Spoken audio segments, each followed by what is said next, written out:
Olá, pessoal, boa noite. Como vocês estão? Hoje a nossa querida convidada se chama Fernanda Barros. Ela é uma amiga minha muito querida, que eu tenho a honra de convidá-la aqui para nossa live. Daqui a pouquinho ela já tá chegando, já tá vindo aqui para participar com a gente da live. Consegui clicar aqui, tá difícil hoje. Tá ótimo. Daqui a pouco ela já tá subindo aí na página. Muito bem-vindos a todos vocês, todas. Olá, Vocês são fantásticas. olá, Olá, Fernanda, tudo tudo bem? bem? E aí, pessoal, Tudo boa noite, ótimo. tudo bem? Boa, boa noite.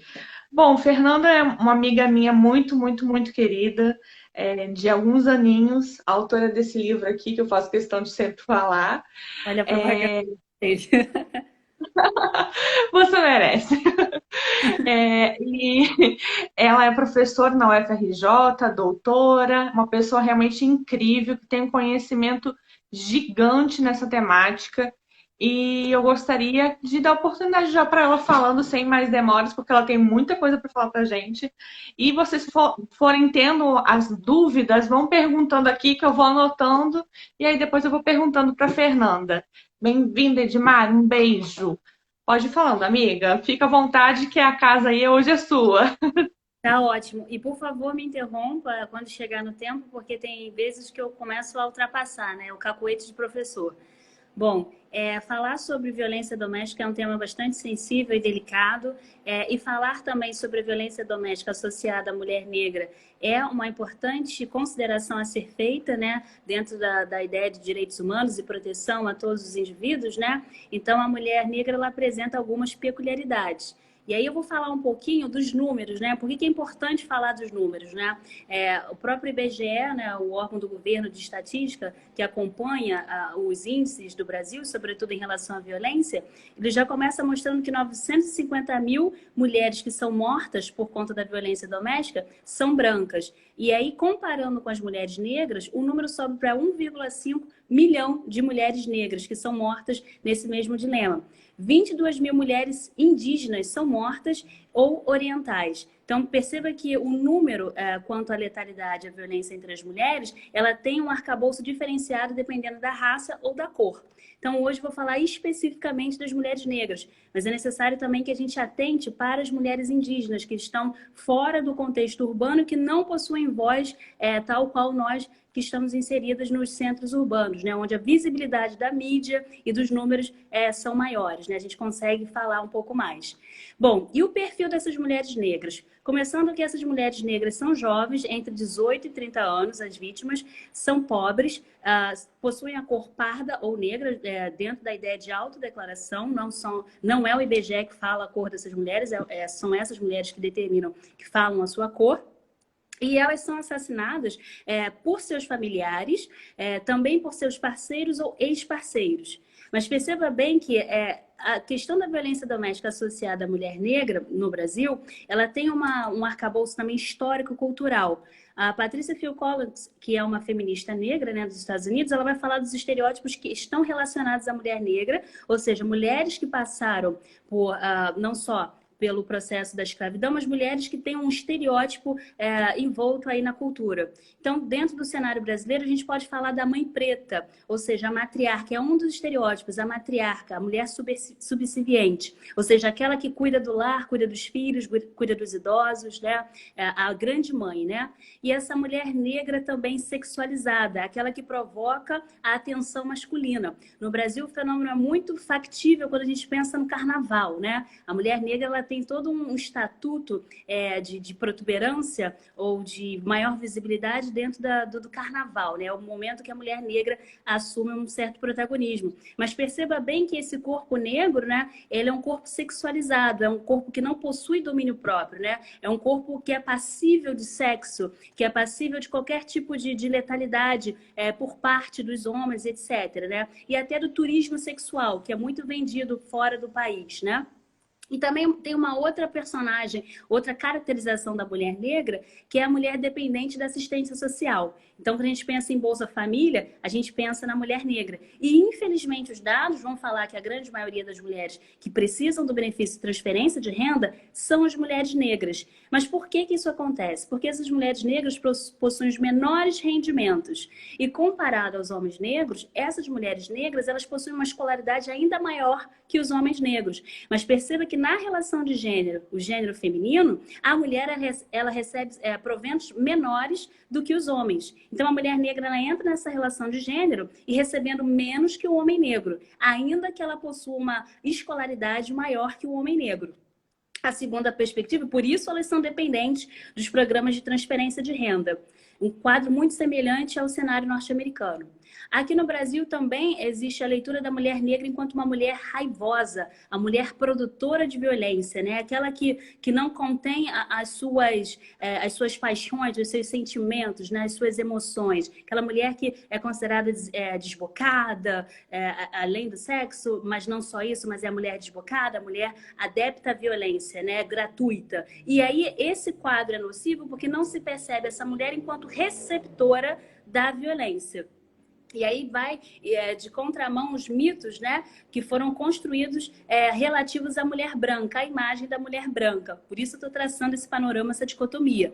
A mulher branca é vista dentro das sociedades escravistas, pós-escravistas, patriarcalistas, como uma mulher frágil, né, o gênero frágil, né, a feminilidade está atrelada a essa mulher branca. A exigência da castidade, né, enquanto a mulher negra é aquela mulher que é utilizada desde o tempo da colonização dos portugueses, aqui no Brasil e outras etnias, onde essa mulher ela não tinha essa perspectiva da castidade, muito pelo contrário, ela sempre foi tida enquanto objeto sexual. Então perceba que essa linha em relação ao carnaval, ela se perpetua, porque essa mulher negra ela é o objeto sexual, a castidade não está alocada nesse corpo negro, muito pelo contrário, o domínio desse corpo negro ele se faz a partir do olhar do outro, do homem negro ou do homem branco. Então ela é um objeto de prazer. Então a castidade não está atrelada a essa mulher negra.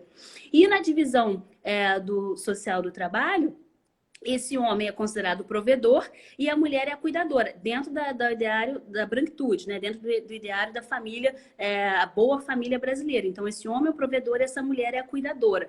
Mas perceba que esse papel, quando pensado em relação à mulher negra, esse papel ele é desfeito. Muito pelo contrário, essa mulher negra ela é embrutecida, ela aguenta todas as violências, todas as formas de desigualdade, né? Então, é ela que vai trabalhar, é ela que sustenta a família, é ela que tem pares que nem sempre partem de uniões estáveis, muito pelo contrário, são encontros fortuitos, são encontros formais, não que ela queira esse movimento, muito pelo contrário, ela é vista enquanto objeto sexual, por isso que o par romântico dela, muitas das vezes não se casa, ou muitas vezes não se vê enquanto um provedor da família. Então, há a fuga desse homem em relação ao matrimônio com essa mulher negra. Haja visto o status dela inferior, né? Ela possui esse status inferior.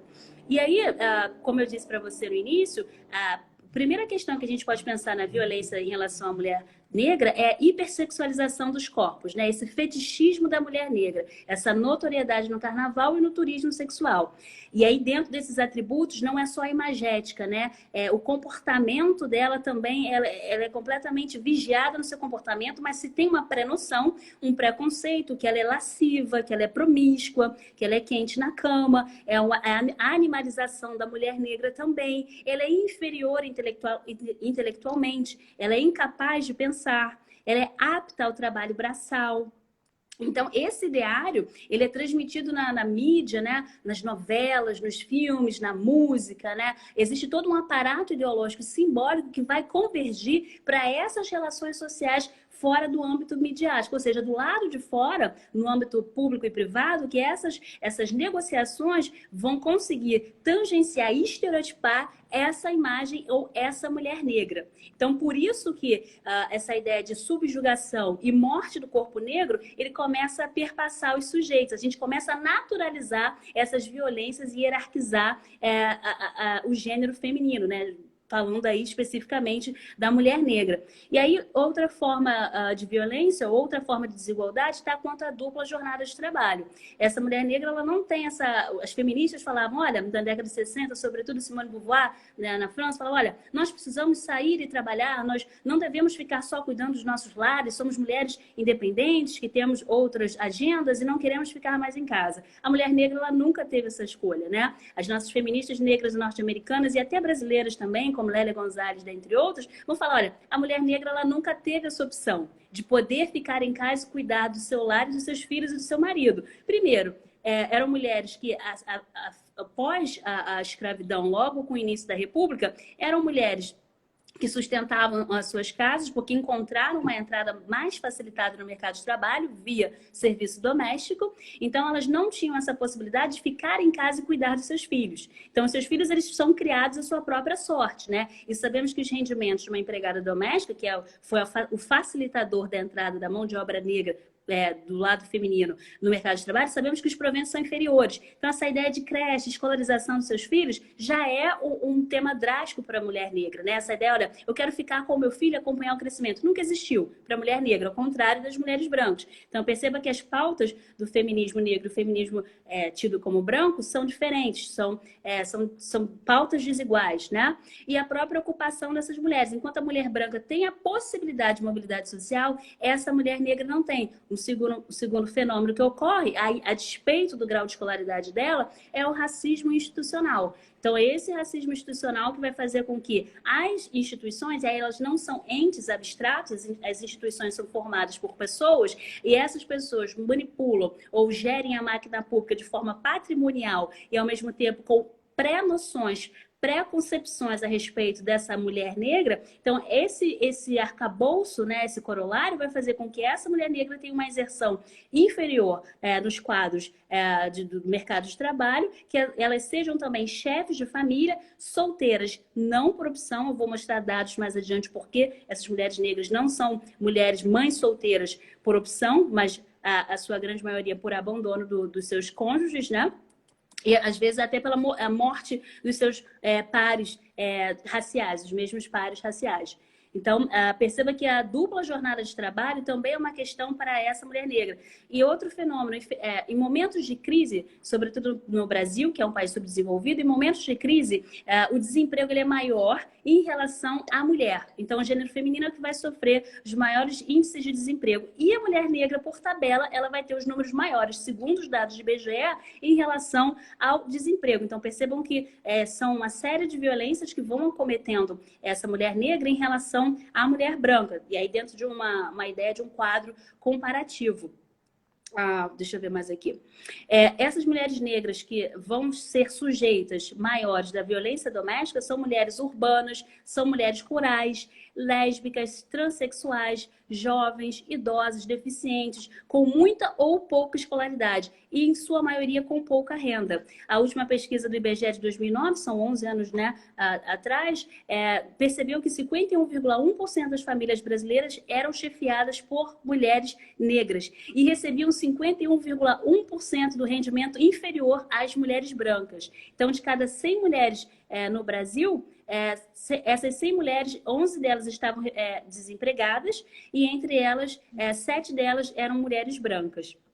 E aí, por que eu falo desse processo, por que isso vai acometer essas mulheres negras diretamente? Então, mulheres desempregadas, que são chefes de família, que têm relacionamentos que são temporários e não por escolha sua, mas por escolha dos parceiros, né? Então, você vai criando uma ideia de embrutecimento dos corpos negros. Por isso que essa mulher negra é mais suscetível às pancadas, aos socos, aos pontapés, à violência sexual e afins. Mas perceba que a gente está falando um pouquinho do âmbito privado, e a gente pode falar um pouquinho mais adiante sobre esse âmbito privado. Mas perceba que essa violência também ela tem um entrelaçamento no âmbito público. O que eu estou chamando a atenção? Perceba que essa sociedade que ela começa a nascer pós-escravidão, ela traz consigo esse racismo estrutural, ou seja, onde todas as instituições, a própria população começa a se comportar de uma forma a caracterizar os sujeitos dentro de raça, gênero e classe, perceba que esse racismo estrutural, institucional, ele vai mobilizar os sujeitos numa rede de relações onde haverá uma hierarquização por gênero, raça e classe. Mas perceba que no âmbito público, essa mulher ela vai ser refém não só dessa violência dentro do lar, mas também do lado de fora. É o que a gente fala da violência no âmbito público. E aí eu chamo a atenção de 2 exemplos muito taxativos dessa violência no Brasil. Não sei se vocês se lembram da Cláudia Silva Ferreira, que em 2014 ela foi arrastada por uma viatura policial 350 metros. Ela tinha tomado 2 tiros por parte de 3 policiais, que disseram que estavam numa incursão. E aí perceba o embrutecimento desse corpo, né? É uma mulher de 34 anos, não é uma mulher jovem, uma trabalhadora, que naquele dia, porventura, estava doente, não foi para o trabalho, estava na sua casa, e então ela foi arrastada 350 metros. Os policiais, eu não dirijo, eu não tenho um carro, mas se você tem um carro e tem alguma coisa dentro do seu carro sendo arrastado, é provável que você sinta e que você perceba que há algo de errado. E uma mulher também. Então, perceba a caracterização em relação à violência no âmbito público. Ou seja, perceba que dentro da mentalidade do gênero masculino, se o Estado ele diz que ele pode perpetrar e faz violência em relação ao corpo negro, à mulher negra, o que esse homem negro também não pode fazer. Um segundo caso, que aí eu falo a questão de gênero, que está sendo muito debatida, por que quem fala sobre a questão do gênero? Quando a gente recebe um outro caso, é da Luana Barbosa dos Reis, uma mulher lésbica, pobre, mãe de 34 anos. Foi espancada até a morte por policiais em São Paulo. E aí o óbito dela está ali caracterizado como isquemia cerebral e traumatismo craniano. Então perceba que essa mulher também estava dentro do contexto de favela, ou seja, o conglomerado urbano, a classe ali está falando muito pontual sobre a forma com que a sociedade se organiza e ela vai criando hierarquias e ela vai legitimando, naturalizando violências. Essa mulher também foi espancada por 3 policiais por conta dessa leitura que vai do corpo negro masculino associado a esse corpo feminino, mas que também se coloca enquanto um homem, né? Então perceba esse atravessamento da interseccionalidade, como ele é importante na confecção e na implementação de políticas públicas, né? Por isso que a interseccionalidade ela é primordial quando a gente quer de fato proteger um sujeito dentro dessa cadeia de forças. E aí um outro dado que é muito importante é a morte da mulher negra dentro dessa violência no âmbito público, é a violência relacionada à mulher negra nos hospitais públicos, né? Nós sabemos dentro dos números do IBGE que a mulher negra, quando ela vem a dar luz a seus filhos, em sua grande maioria ela não recebe anestesia peridural. Os médicos consideram que ela é forte, né? É mais um resquício da escravidão, né? Essa mulher embrutecida, essa mulher forte. Então eles consideram que ela é forte o suficiente para dar à luz ao seu filho sem a necessidade dessa medicação, né, anterior, para que o parto seja feito de uma forma, uma forma que salvaguarde a vida dela. Então, a maioria dessas mulheres negras que morrem no SUS, elas sucumbem também por esse processo. Então, perceba o efeito do racismo institucional. Então, perceba que as instituições são feitas por pessoas. Instituições não são seres aleatórios que pairam no ar. Então, os pressupostos que esses indivíduos, né, que a sociedade brasileira tem em sua mente, eles vão transportar no gerir e gestar a coisa pública. E aí, o nosso mito da democracia racial brasileira, que é muito importante falar sobre isso, gestado pelo antropólogo Gilberto Freire, em Casagrande Senzala, ele não disse, mas as leituras são adocicadas em relação aos nossos encontros, e ele vai falar, e ele tem o 6º e o 5º capítulo são excelentes, quando ele fala das violências feitas pelos senhores de escravos, mas também pelas sinhás por inveja, né, que acometiam várias barbaridades em relação aos escravos. A Anastácia é um símbolo dessa imagética. E ele vai falar, ele congratula, né, o encontro entre negros e brancos no Brasil. Olha, nós não tivemos apartheid racial, né? Não há diferenças de cor, né? O fenômeno do mestiço, do moreno, do mulato, do pardo, do mulato vem de mula, muita atenção, né? Então, esse fenômeno é congratulado, essa mescla biológica, né? O brasileiro não tem raça, somos um composto de todas as raças. Mas perceba bem que na empiria dos fatos, o brasileiro ele faz leituras quanto à cor. Olha, a Fernanda ela é parda, ela é negra, né? Nós fazemos leituras quanto à cor, e nós fazemos leituras associadas à cor e os direitos fundamentais, ou seja, que direitos esses sujeitos têm nessa cadeia de forças, nesse conflito de forças. Então, essa proximidade física que é condecorada no Brasil quanto à nossa maior riqueza, essa multirracialidade, ela não se efetua, de fato, quando a gente observa a prática, né, das relações raciais, né? Ou seja, o brasileiro ele tem um racismo que a gente chama de racismo por negação. O que é esse racismo por negação? Olha, eu não sou racista, eu tenho um amigo negro ou uma amiga negra. Olha, eu não sou racista, eu já namorei um negro, não, eu já namorei uma negra. Mas perceba que esse racismo por negação ele vai acontecer nas práticas. Olha, você se casaria com um negro? Não. Você empregaria ou aceitaria ordens de um chefe negro? Você pode falar, não, se ele for competente, sim, de fato. Mas a grande realidade dos fatos é que ninguém aceita. Por quê? A imagética é sempre do negro enquanto escravo, serviço braçal. A capacidade intelectual dele está sempre posta em xeque. E ele tem sempre que se superar para conseguir provar aos seus pares, tanto negros quanto brancos, que ele é bom naquilo que ele faz. Então perceba que existe todo um problema também da psique que vai sendo causada por essa estrutura patriarcal e racista, né? E outra ideia é a infantilização do negro. O que é isso? É quando o negro não pode falar por ele mesmo. Ou quando ele diz alguma coisa, ele está sendo narrativa da vitimização. Olha, ela gosta de falar que ela é vítima. Todos nós estamos sujeitos a vários tipos de opressões. Por que ela se diz melhor ou pior do que todos os outros, né? É o que a gente chama de infantilização. É você colocar o negro numa posição inferior e dizer, olha, deixa que eu falo por você. E aí, perceba que a gente tem fatos no mundo todo e vários discursos onde um homem branco ou uma mulher branca diz alguma coisa em relação ao negro ou indígena e todas as pessoas passam a ouvir. Mas quando esse mesmo sujeito fala, olha, eu estou sofrendo uma violência, ou essa violência que é cometida às mulheres, ela se dá de forma diferenciada em relação ao meu corpo, as pessoas logo colocam em pauta esse discurso. Olha, é vitimização. É vitimização, as coisas não são assim, né? As relações não são assim. Não. O Brasil não é racista, né? Então perceba que dentro dessa estrutura escravista, o Fanon é um autor que eu gosto muito, ele escreve Peles Negras, Máscaras Brancas, ele fala que existem dois tipos de patologia em sociedades que passaram pela escravidão. Os brancos, que são obsessivos, são obcecados pela sua superioridade, e os negros são acometidos pela inferiorização, ou seja, o negro tem uma baixa autoestima. Por que ele tem uma baixa autoestima? Quando a gente observa os livros didáticos, as representações na TV, nos telejornais, as pessoas agora são mais jovens do que eu, mas enfim, eu venho de uma época onde o nosso referencial de mulher negra não existia, o nosso referencial era Bombom versus Xuxa, né? Ou seja, o referencial midiático dos próprios livros de história. E hoje em dia a gente teve a alteração da lei, onde a gente tem a inclusão do ensino da história africana, nós não tínhamos referencial do negro. O negro era sempre aquele tipo africano escravizado, né? Aquele que levava os excrementos, os escravos tigres, né, do seu senhor para os rios, a escrava que cuidava da casa. A gente não tinha referencial dos nossos heróis africanos, e muito menos dos tipos africanos que vieram para o Brasil, e muito menos das vitórias e conquistas que nós tivemos a partir dos nossos heróis negros, que já falavam do fim da abolição, já lutavam, já eram resistência, já possuíam até mais conhecimento que o próprio português, né? Engenharia. Existe o Museu de São Paulo, o Museu Afro-Brasileiro, que mostra a engenharia que os negros trouxeram para o Brasil, e muito antes, e nem os portugueses conheciam, né? Então essa história ela é escamoteada. E também o protagonismo das mulheres negras, né? A gente tem Teresa de Benguela, Dandara Jacquatuni, ou seja, inúmeras mulheres que tiveram um protagonismo profundo no rompimento das opressões dentro daquele processo escravista, que puseram a sua vida em risco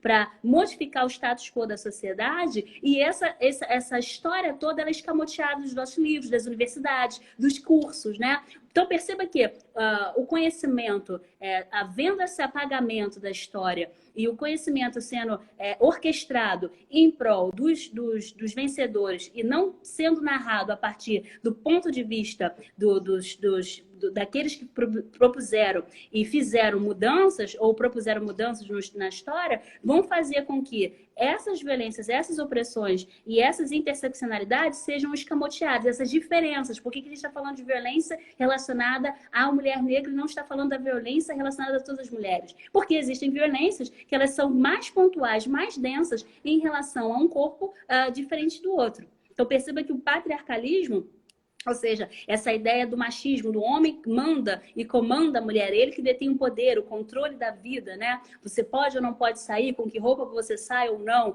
né? E é próprio machismo que vai impregnando também as instituições. Olha, a mulher ela deve ganhar um pouco menos que o homem, ainda que ela seja capaz de todo,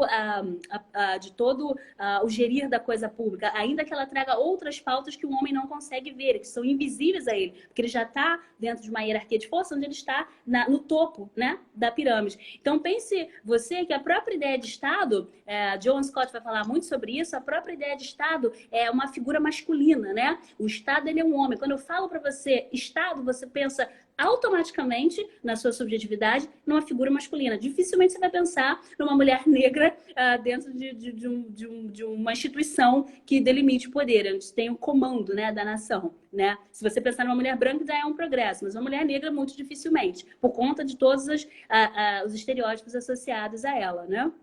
E aí um outro discurso, anterior à Lei Maria da Penha, que a gente conhece muito bem, os discursos eram que a questão da violência doméstica era uma discussão privada, né? Não era uma discussão no âmbito público. Né? Hoje em dia, após a Lei Maria da Penha, a iniciativa dela em relação à violência e à mortalidade das mulheres no Brasil, houve todo um redimensionamento, onde a questão da violência doméstica ela é discutida por todos e ela não é mais aceita, não é mais tutelada. Mas percebam que o Brasil ele tem um atraso muito grande, né, nesses processos. Quando a gente compara com outros países que já têm uma legislação mais forte, uma política pública que vai, de fato, tangenciar essas mulheres. Mas, de novo, quando eu falo do mito da democracia racial, o Brasil inaugura essa nossa profusão a partir dos encontros entre negros e brancos. E aí, os dados do IBGE de 2006, ele vai falar que os casamentos interraciais, eles não ocorrem da forma com que a gente pensa. Eles falam, os dados do IBGE de 2016 vão falar que o casamento entre pessoas de mesma cor e raça é maior entre brancos, 74,5%. Pardos, 68,5%. E índios, 65%. Então, o ideário da nossa profusão biológica, nossos encontros, né? Olha, a gente não tem barreira de cor, né? Somos todos mestiços, nós nos casamos e não pensamos na cor, é uma grande mentira, porque os dados empíricos vão mostrar que brancos se casam entre brancos e negros se casam entre negros, e índios se casam entre índios. E aí, qual o problema? Ele mostra que essas mulheres negras, a grande maioria, elas ficam solteiras. Por quê? Elas não são os pares afetivos escolhidos pelos homens, né? Primeiramente, elas chegam até os 50 anos de idade enquanto mulheres solteiras. Né? Então, existe 7% dessa população que elas não despontam, elas vivem o celibato definitivo. E aí tem estudos do Donald Person, da década de 50, um francês, sociólogo, ele é maravilhoso. Ele fala, olha, ele faz uma análise, ele cruza os dados do IBGE, da PNAD, né? E ele fala, olha, a maioria das mulheres negras, elas estão solteiras. E quanto mais retintas, maior a probabilidade de elas continuarem solteiras. Por quê? A mulher negra, ela remete à ideia de classe, de inferioridade, de pobreza. Então, o homem negro não escolhe ela para se casar e nem o homem branco escolhe ela para se casar. Então, como eu disse anteriormente, é a volta imagética da escrava, aquela mulher que você vai iniciar os seus atos sexuais, mas você não vai ter ela como escolha na bandeira dos casamentos, né?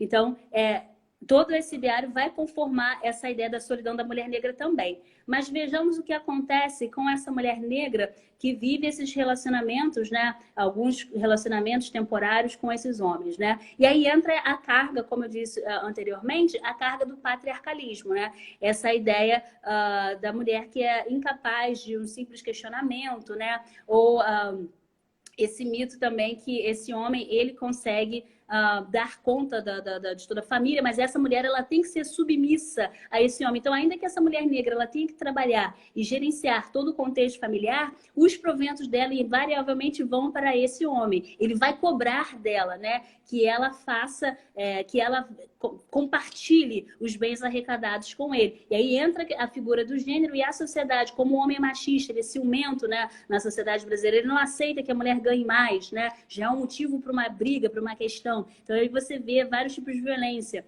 a patrimonial, a simbólica, né, a psicológica, né, a física, né? Então perceba que esse corpo da mulher negra, ele está sujeito aos espancamentos, ao estupro, ao assassinato. Então por isso você consegue observar a letalidade maior sobre as mulheres negras. Uma outra questão que as meninas que moram em favelas ou áreas periféricas, áreas não polarizadas, onde você não tem uma delegacia por perto, ou ainda que você tenha, áreas onde a própria violência é feita pelo Estado. Essas meninas, quando elas vão denunciar os seus companheiros em delegacias, ou delegacia própria da mulher, essas meninas elas sofrem a violência por parte das próprias instituições. Ou seja, essas denúncias, quando são feitas, elas não têm a eficácia necessária. Ou seja, existe uma lacuna, uma lentidão no cumprimento da lei. Então, esse agente, esse policial, ele pensa 2, 3 vezes se ele vai num bairro tentar prender o agressor. Ou seja, olha, não, é uma mulher negra que está fazendo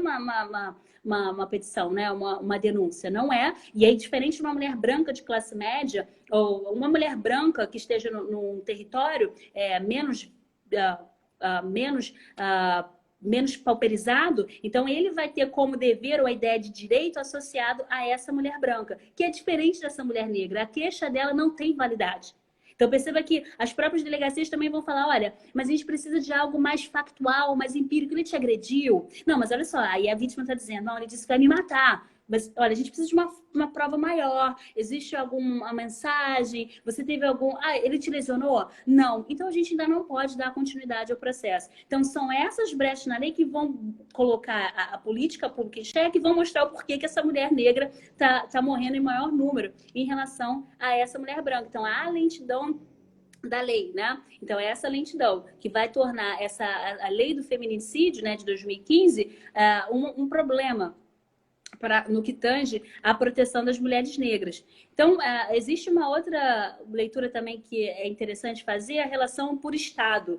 Eu dei uma olhada aqui em alguns estados onde a violência contra a mulher negra é maior. Então, apontou aqui que Roraima, Rio Grande do Norte e Acre, respectivamente, são os estados onde a mortalidade da mulher negra é ainda maior. Então, perceba que fora dos contextos urbanos, a violência em relação ao corpo negro é ainda maior. E perceba que são áreas, muito provavelmente, onde a gente tem ali engendrado no conjunto de forças, homens que participam desse ideário do patriarcalismo. E perceba que esse atravessamento ele também vai ser potencializado em contextos onde os discursos políticos, ou seja, onde o discurso do Estado, o discurso do governo, o discurso do município, seja em prol da força e da independência ou da liderança do homem. Ou seja, onde o estadista ele coloca uma força maior na objetificação da mulher e na ideia de racismo associado, ou seja, olha, é preto, né? Olha, é mulher, né? Mas a gente sabe que a mulher não pensa tanto. Todos esses dispositivos falados, e a gente sabe que o discurso ele enseja um poder, ele consegue manipular as massas, em certo sentido, porque ele cria a ideia do saber, né? Foucault vai falar muito sobre isso, ou seja, o Estado, ele sabe o que ele está falando. Então, nessas áreas, a gente sabe que o país é um país extremamente analfabeto, né? Então, tudo que a gente fala tem um poder muito grande, o inacesso ao conhecimento, aos livros, à cultura, à própria história do país, vai fazer com que essa violência nesses locais onde o analfabetismo, a pobreza, né? Onde os latifúndios, as oligarquias conseguem dominar os sujeitos, a gente observa que a violência contra a mulher negra, e especificamente nesses territórios, ainda são maiores, né? Ou seja, a letalidade dos agressores ainda é maior. Então, perceba que existem 2 pontos que precisam ser analisados nesse debate. O primeiro, a violência que é acometida a essas mulheres dentro do âmbito privado, dentro do lar, né?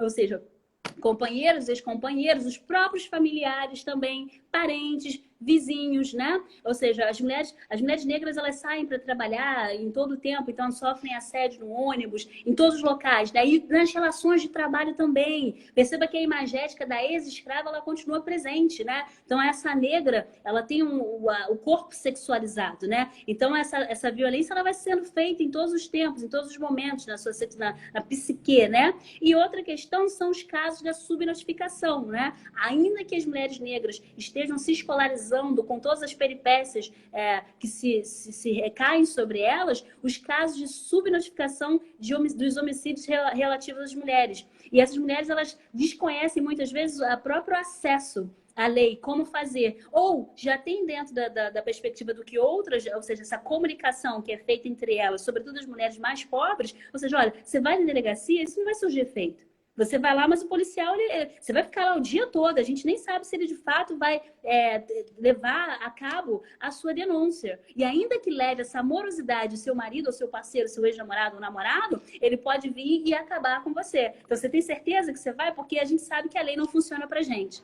E é a grande verdade. Ou seja, o país, infelizmente, ele é orquestrado dentro da ideia de classe. Ou seja, se eu tenho uma renda, dependendo de onde eu moro, da minha condição social, do meu status, né? Da minha cor, da minha raça, todos esses referenciais vão fazer uma grande diferença quando a gente pensa na proteção da mulher negra, né? Como eu disse para você, então o âmbito público e privado, eles continuam perpetrando todas as formas de violência contra essa mulher negra. Perceba bem que essa violência ela é tão forte durante esse tempo da pandemia, ela se exacerba de uma forma tão maior que quando a gente observa o próprio, salvo engano, o prefeito de Belém, né, ele disse que as empregadas domésticas se constituem um serviço social, um serviço essencial. E aí, quando você observa os dados do IBGE, quem compõe os serviços domésticos no Brasil são mulheres. E qual a cor dessas mulheres? A maioria delas são mulheres negras. Então, perceba que o próprio discurso e a política pública instituída pelo Estado de quem pode morrer, quem tem a facilidade, a facilitação quanto à morte, é essa mulher negra. Então, perceba que as próprias instituições vão trazer consigo esse racismo estrutural, esse racismo institucional e vão mobilizar a máquina pública em prol de alguns sujeitos em detrimento de outros. Por isso que a substancialidade de direitos no Brasil é um tema caro, é um tema distante da população negra. Bom, eu vou parar por aqui para deixar que você faça as perguntas. Eu não sei se eu passei muito do tempo. Não, deu meia hora aqui de live já, eu só estava anotando aqui para não perder o time. Toda a sua exposição incrível, conhecimento extremamente profundo. Muita gente fala assim, o racismo não existe no Brasil, é mentira. E eu vou te dizer que eu era uma dessas que falava isso também. Então, assim, a gente precisa repensar os nossos privilégios. A gente precisa repensar o nosso lugar, né? Eu tenho trabalhado muito, enfim, na OAB, em outros lugares, eu tenho convivido e entendido melhor desse assunto, e por isso que eu quis trazer, Fernanda, já tem tempo, mas nunca a gente conseguia, né? Agora a pandemia nos beneficiou nesse sentido. A pandemia parou todo mundo. Parou. Parou quase. Se tem parado, a gente não tá tanto. Exatamente. Enfim. Sim. Os negros estão trabalhando mais que os brancos, né? Porque os negros estão saindo para fazer os serviços essenciais, e os brancos normalmente mandando e ficando em casa se protegendo, os ricos, né? Como o dinheiro ainda está na mão na maioria branca, então os ricos estão em casa, privilegiados, e os negros, a maioria, trabalhando no serviço essencial. Sim, perceba que a história do Brasil ela vai propiciar isso. Ou seja, quando há a entrada de imigrantes no Brasil, os imigrantes europeus e asiáticos, há uma facilitação na entrada no mercado de trabalho, na escolarização e na aquisição de terras, que é o que não acontece com as famílias negras. Então, a mulher negra ela vai conseguir se inserir no mercado de trabalho, e a Florestan Fernandes fala muito sobre isso, pelo serviço doméstico. E esses homens vão ser relegados à malandragem, ou seja, eles vão ser impreteridos nos postos de trabalho. E a própria mobilidade social desses homens, ela vai ser extremamente dificultada. Então, perceba que essa mulher negra, e aí com o passar do tempo, ela vai sofrer todas as formas de violência, mas ela vai sofrer violência interna, ou seja, esses maridos e esses namorados, esses cônjuges que já são opressores por conta dessa estrutura machista. Perceba que o tipo africano, o homem negro africano, ele é acometido da ideologia patriarcalista, ele começa a assumir essa hierarquização. As sociedades africanas, elas têm uma implementação ou uma diferenciação muito grande contra as sociedades brancas, modernas, republicanas. Ou seja, as sociedades africanas elas são lideradas por mulheres. São as mulheres que estão no controle, que dão o mando e o comando, que gerenciam a sociedade, né? Então, essas sociedades africanas, elas não são marcadas pelo predomínio do homem enquanto chefe. A mulher, ela tem um papel extremamente protagonista nesse processo, né? Tá conseguindo me ouvir? Eu acho que deu uma parada aqui. A minha Deu para me ouvir? Será que é a minha?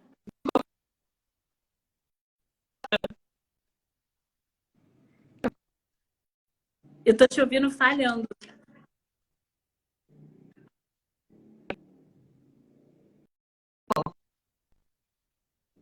Não tá dando para me ouvir.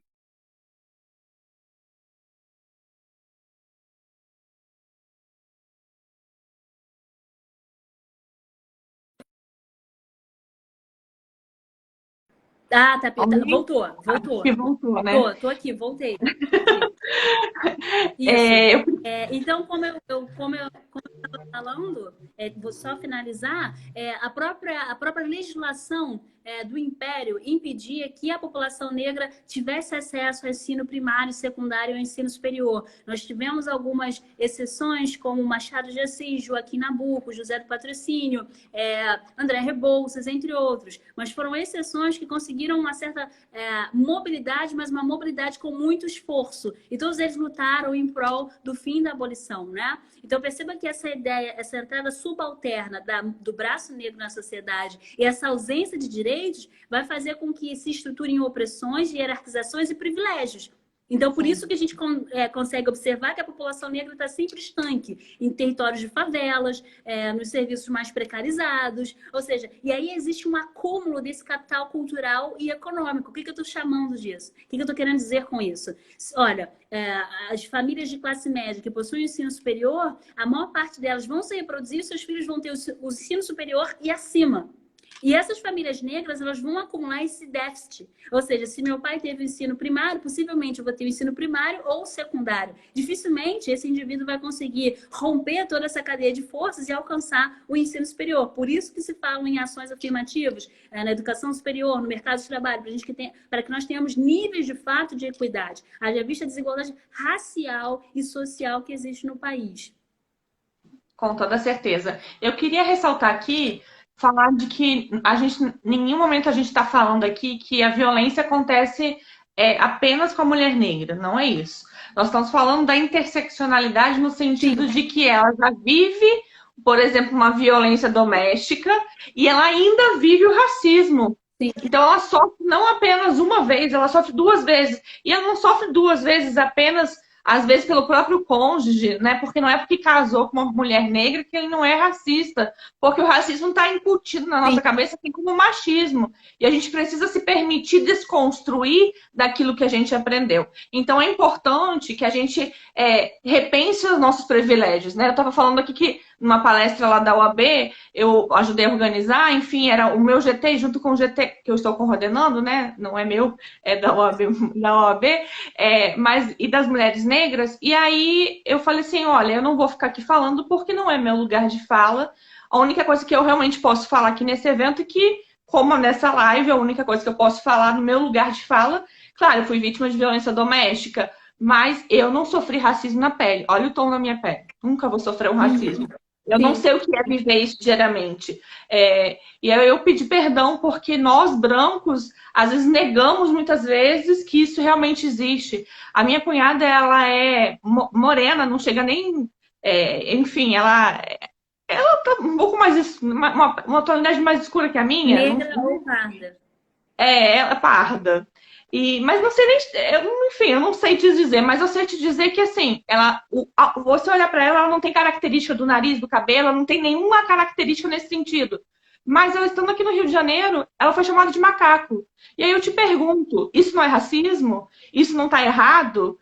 E a gente fica fingindo que isso não existe, invisibilizando, dizendo que isso não existe. E aí eu falei para ela, falei, isso é racismo. A gente acha que não existe, mas existe sim. Às vezes de uma forma na fala que você consegue ver e às vezes de uma forma que você não consegue ver. Teve gente aqui na live falando assim, eu não acredito que o policial distingua o negro ou não negro. Ele vai distinguir sim. Sim, ele distingue. Não vai ser visível muitas vezes, mas na prática vai fazer uma distinção sim. Então essa coisa que a gente precisa reconhecer. Sim, já existe uma imagética, um ideário de que o bandido ele é negro. Quando eu falo pivete, assumidamente as pessoas vão pensar num menino negro. Dificilmente vai vir a imagem da mente das pessoas uma criança branca, de olhos verdes ou azuis, que vai ser possivelmente o bandido. Ou seja, o policial ele já assume essa postura porque a imagética criada pela sociedade, esse racismo estrutural, ele vai trazer narrativas e concepções que esse possível bandido ele já é negro. Então, por isso as ações de letalidade. Então, perceba que há violência. Por que a gente está falando da mulher negra, né? Eu acho que o interesse aqui é falar sobre a mulher negra e por que a gente está falando sobre isso, né? Porque a gente está vendo os índices, as estatísticas do mapa da violência no Brasil e, sobretudo hoje, onde a pandemia ela tem feito com que as pessoas, segundo as ordenanças da OMS estão muito certas, que as pessoas fiquem em casa. A gente está falando aqui dois problemas. A mulher não pode, a mulher negra não tem esse privilégio, essa oportunidade de ficar em casa. Ou, digamos que essa mulher negra fique em casa, ela vai sofrer um índice ainda maior de violência em relação à mulher branca. Eu estou falando de índices, eu estou falando de números que não estão me credenciando tão somente falar da mulher branca. Por isso que a mulher negra é pauta nesse debate, né? Então, eu acho que a gente não pode ser tão invisível. E uma das formas do racismo que eu gosto muito da sua conceituação é quanto ao egoísmo. Ele trata do racismo enquanto um teor também filosófico, quanto ao egoísmo e altruísmo. Ou seja, o quanto eu consigo tecer uma ideia de humanidade em outra, e o quanto eu consigo me espelhar em outra pessoa. Então, dentro de vícios e virtudes, eu assumo os vícios, ou seja, o egoísmo, a ideia de retirada de humanidade no outro sujeito. Então, por isso que é uma questão até complicada de alguém não querer assumir essa violência em relação à mulher negra. Ou seja, essa mulher negra que eu estou acostumada, ela limpa o meu chão, né? Será que ela sofre violência? Eu não quero saber, né? Por isso que algumas pessoas vão ter ojeriza a esse assunto. Porque dentro de vícios e virtudes, o racismo está dentro dos vícios, né? Dentro dos egoísmos. E até existe uma ideia de uma das nomenclaturas associadas ao racismo, a própria ideia da inveja também. O Gilberto Freire vai falar das sinhás que tinham inveja das escravas, como se essas escravas quisessem sucumbir nas mãos dos senhores de escravo. Muito pelo contrário, elas eram estupradas, né? Quando você pensa em estupro, não é vontade própria de ter uma relação sexual. Muito pelo contrário, você está sendo estuprada. Então, existe toda uma leitura, uma corporificação do corpo, uma corporificação dessa mulher negra. Existe uma assunção de ausência de direitos, de fala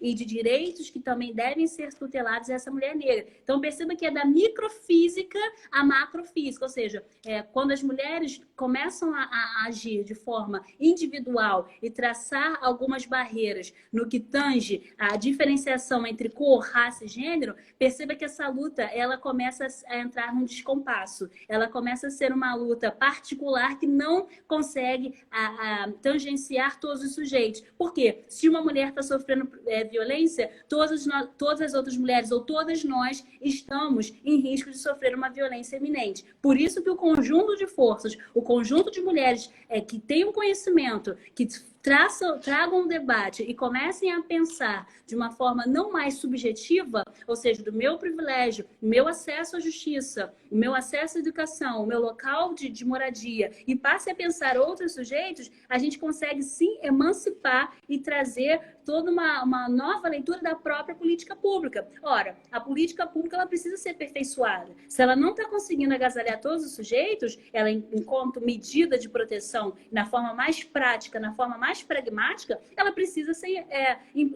aperfeiçoada. E no caso aqui, o que as estatísticas estão apontando é que o índice ele tem aumentado em relação às mulheres negras. E nesse momento, a gente não sabe os números exatamente, mas esses números vão aumentar e vão aumentar, sobretudo, sobre a mulher negra, que já era um objeto de letalidade. Então, eu acho que já é uma discussão que não precisava estar sendo retomada, do meu ponto de vista. Não, eu só estou frisando para a gente fechar bem assim a live no sentido de pensamento mesmo, né? Na favela, por exemplo, a polícia não sobe quando uma mulher liga pedindo socorro.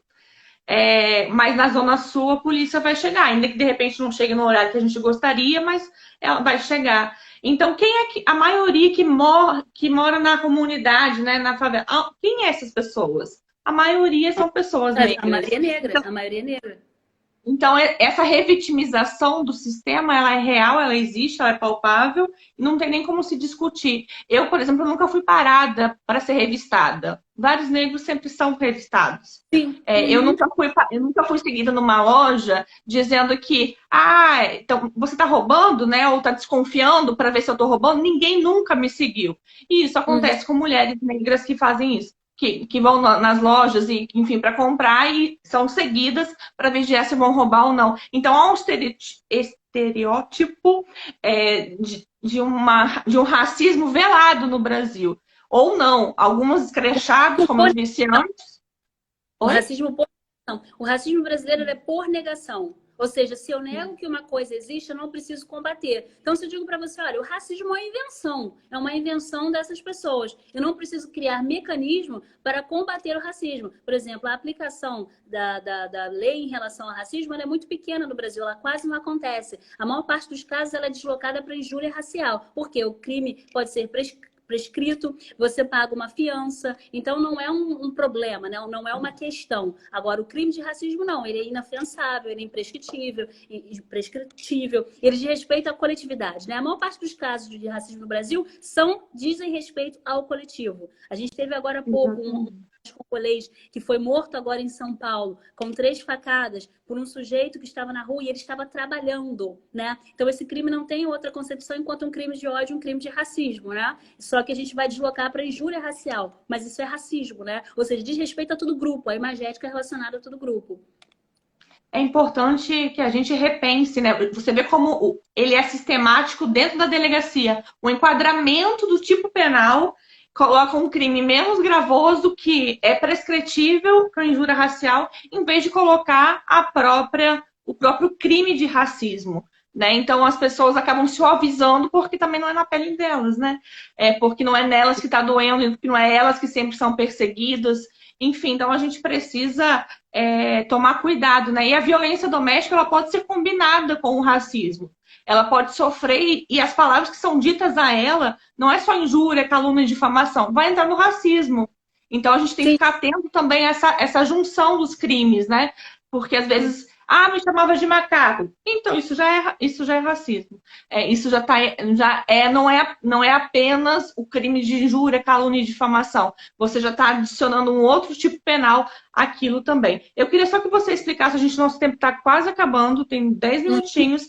Você falou sobre violência simbólica. Você pode falar, assim, 2 minutinhos explicando um pouco sobre isso? Tem mais 2 perguntas.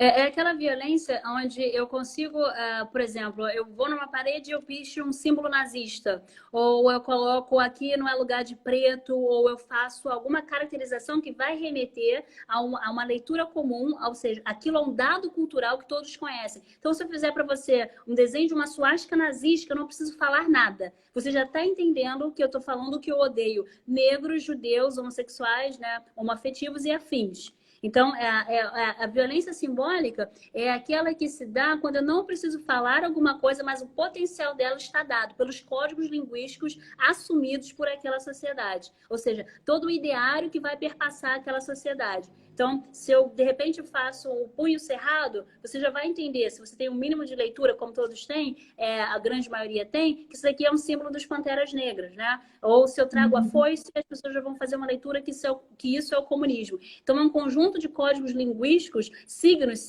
significados, símbolos, que vão arremeter a uma leitura a respeito de algo ou de alguém, e aí a violência vai ser exercida dessa forma. Ou seja, quando eu faço desenho de macaco, uma pichação, então quando eu faço eu remeto a qualquer forma, a qualquer nível, carga simbólica, onde eu consigo descredenciar e inferiorizar o outro grupo, já é uma violência simbólica. É uma violência que ela já não é falada, mas ela já é admitida.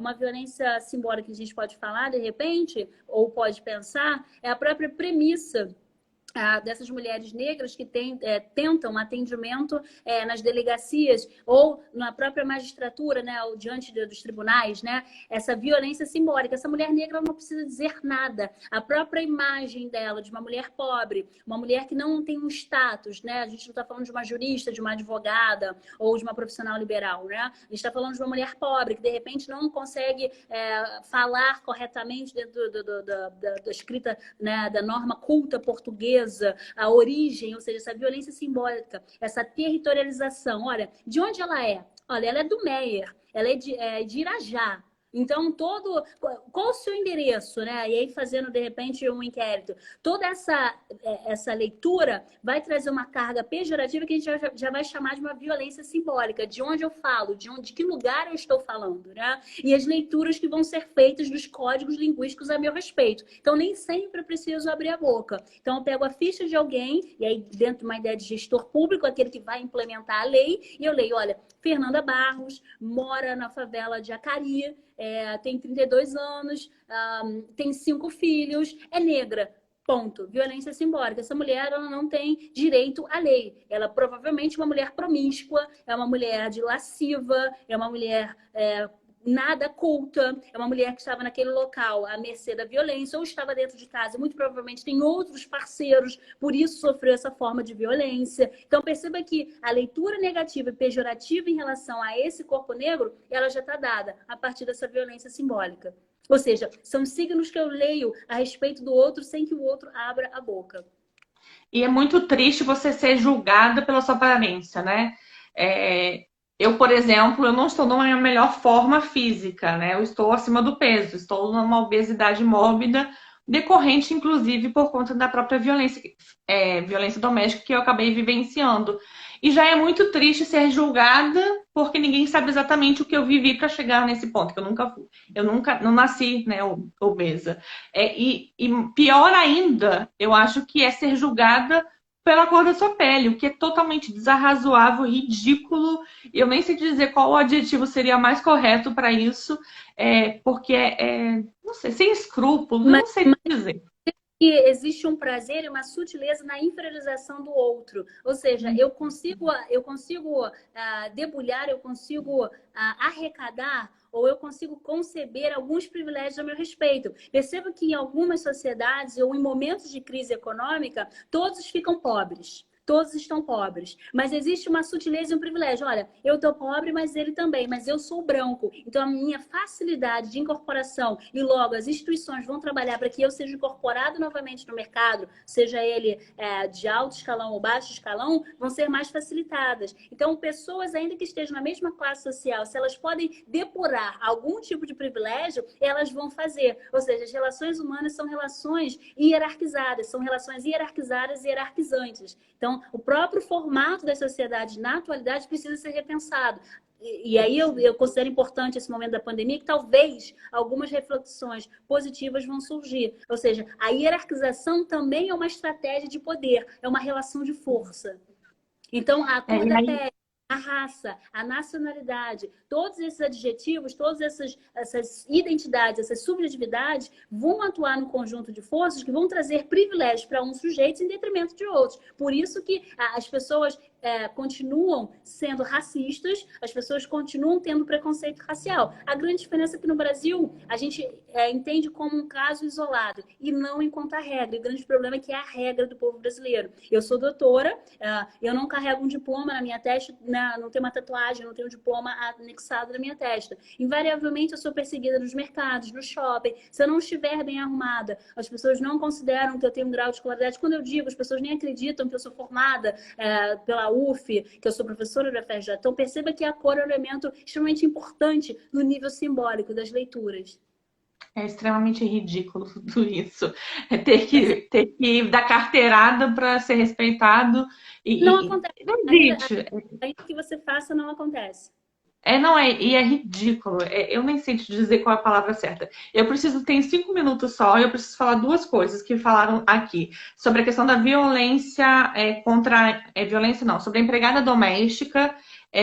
Aqui no Rio de Janeiro, o Covid começou porque a empregada doméstica estava trabalhando porque o seu senhor feudal, né? Parece até que a gente está nesse nível, não permitiu que ela não ficasse em isolamento, então ela precisava trabalhar. Então foi a nossa primeira morte, foi uma mulher negra, não é isso?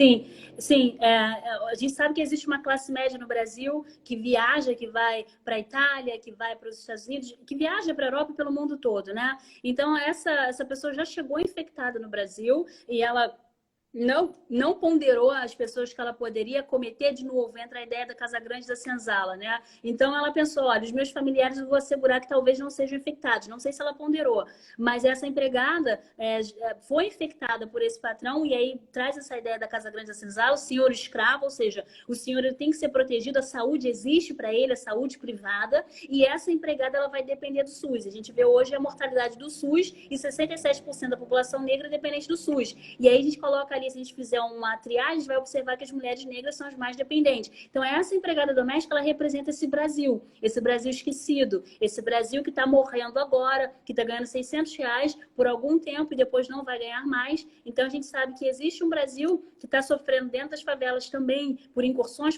policiais acontecendo agora no Rio de Janeiro, que estão matando não só meninos negros, mas mulheres negras também. Então, como eu disse no início da live, a violência em relação ao corpo negro acontece dentro do âmbito privado e dentro do âmbito público também. E esse homem negro e esse homem negro e esse homem branco, eles participam do construto social que a gente chama de machismo, de sexismo. Ou seja, então ele vai operar dentro dessa ordem e agasalhado pelo Estado. Então, quanto maior o discurso conservador do Estado em relação às mulheres e em relação à raça, maiores vão ser as violências, maiores vão ser os índices de violência em relação a esses corpos.